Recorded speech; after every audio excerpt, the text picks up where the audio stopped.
Hey everyone, Greta here. Today we are going to talk about the transition of jumping through. So it's from down dog, you jump and you land and sit nicely.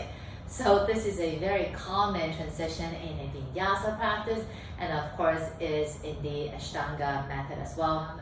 A lot of people are kind of confused with this jump too, so I thought it would be good to just break it down a bit. I know that there are a lot of tutorials on YouTube already, and I have watched a zillion of them. And then I have kind of gathered everything, I kind of filtered everything, and I also added my own bits into it, and that's the outcome of this, which is this video. And first of all, I find that the term jump through is quite misleading because of the word jump. Now, when we hear the word jump, immediately we think about the legs, right? But then for jumping through, it's the arms that are doing most of the job instead of the legs. The legs will be doing a little hop, but then it's mostly in the upper body strength to get you through. So I think more like swing through would be a more appropriate term, but then swinging through doesn't sound as strong and dynamic as jump through. That's my guess. So yeah, and of course the jumping back is another one, which we'll talk later. That's another realm. That's crazy. Okay, so for the jumping through, there are a few components that your body needs to have in order to make this happen. One of the most important thing is the arms. You need to know how to push, especially when you're transitioning from hands and feet to the weight entirely on the arms. That is where the push comes in, and you need to know how to hollow the chest, because you need to swing the legs, the lower body through in such a small amount of space. So every single millimeter counts. So that's why if you know how to hollow, then you have more space, and of course holding the body, holding the chest means that you would know how to push, okay? Another one is the compression. The thighs and the belly, they need to touch, because again, you are jumping through this limited amount of space. So you need to make yourself really small and compact in order to go through. So if your thighs are really far away from the belly, then you are so wide, and also you are actually very heavy. And actually by compressing the body, it makes the body a lot lighter, so that's why. Okay, so in the beginning of this video, we are going to do some drills just to make sure that all the parts of the body that need to be warmed up are warmed up, and then we'll put everything together in the latter part of the practice. Okay, so let's begin. Okay, so we need two blocks. Okay, the blocks are for the hands to be placed on, and also they act as the floor, so we are actually lifting the floor up, so you have more space to go through. So we need two blocks today. If you don't have two blocks, grab two stacks of books that are equal in height, okay? And we will need them a bit later, not now. First part, we will talk about the compression, meaning the thigh and the belly close together. And this is really, really important. One of the crucial parts is because you want to be really tight and compact and small for a few reasons.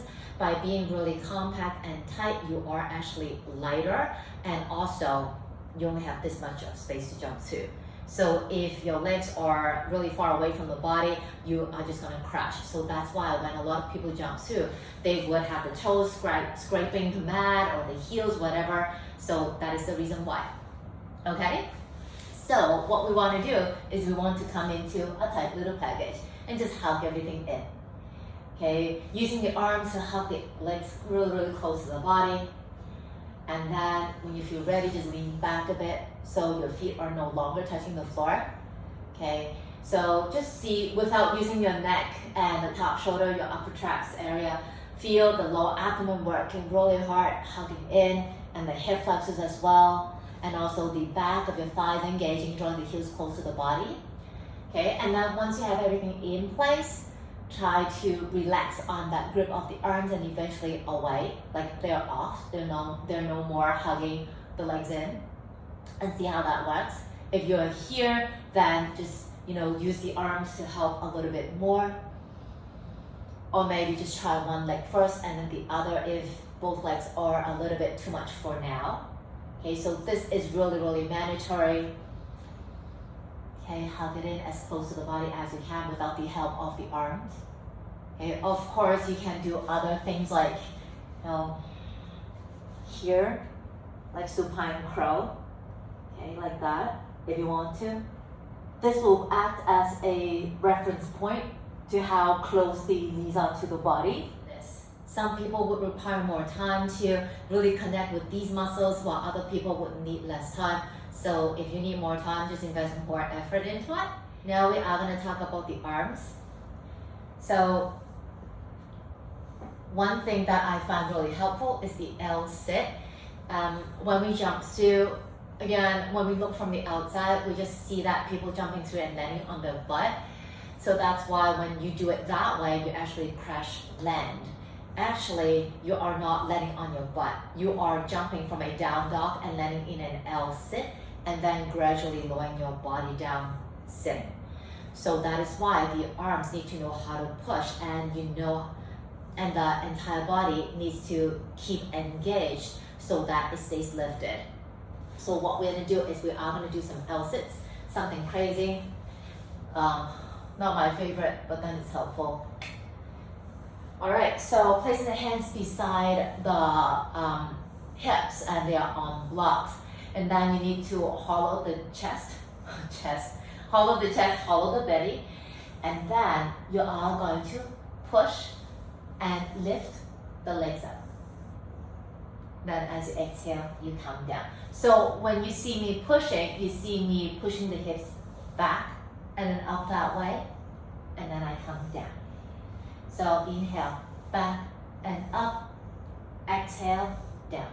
All right, inhale, back, up, exhale, down. Two more. Inhale, back, up, exhale, down. Yes, your thighs will burn. Inhale, back, up, exhale, down. Now we're going to do something different, except our legs will be crossed again, feeling your thighs, your hip flexors, and your belly hugging everything in. So we are going to come here. So we are going to cross at our calves, and then arms pushing.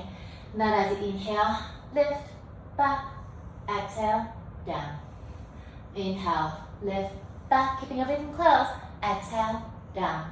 Three more. Inhale, lift, back, exhale, down. Two more. Inhale, lift, back, exhale, down. Last one.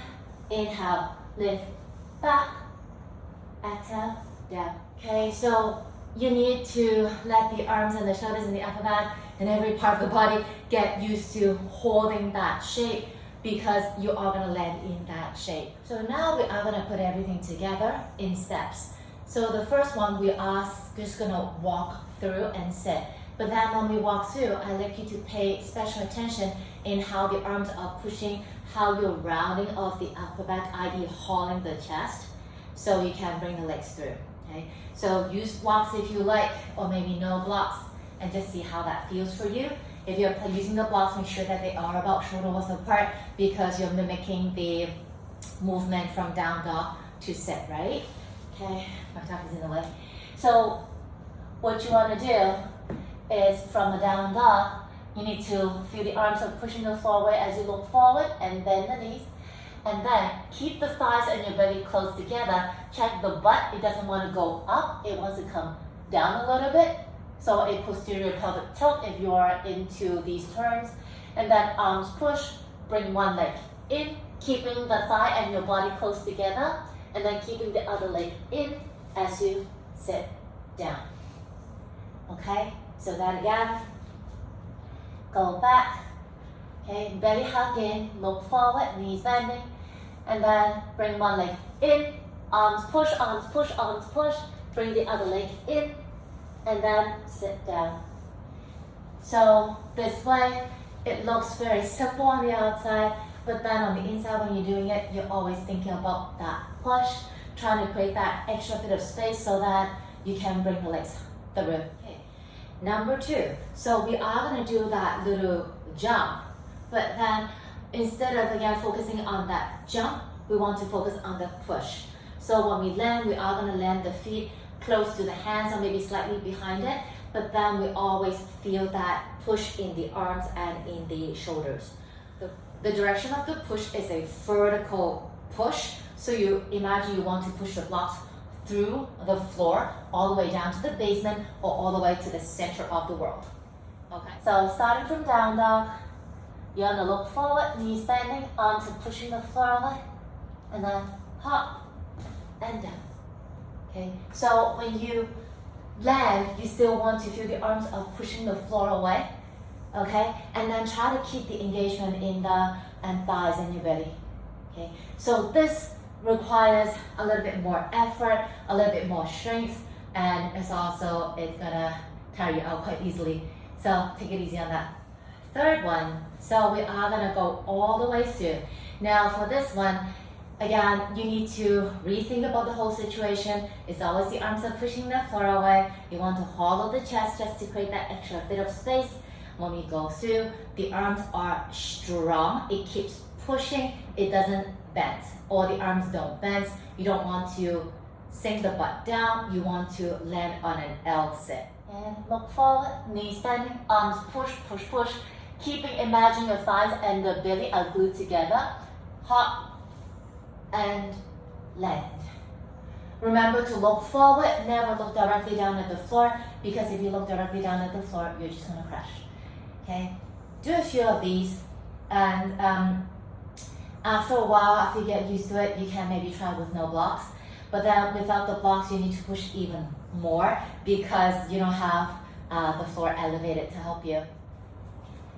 So starting from down dog, you look forward, knees bending, drop the butt down, arms push, and you come to. As you can see, I was jumping quite low. And just to show you that you don't need that crazy height in order to go through. I know that there are a lot of videos on social media that you see people coming up into a top handstand and then slowly going through, which I do as well. But then that's not the purpose of this video. The purpose of this video is to show you how to jump through from a down dog into an L sit. And as you can see, no need to be super high, no need to be super crazy, super fancy. You still jump through elbow. So give it a try, okay? Build that strength, build that muscle memory, and also build that memory inside the head so that when things become more fluid and more comfortable and familiar, that you can always build all those fancy stuff into the practice, and also fun as well. Right? So hope this video was helpful to you.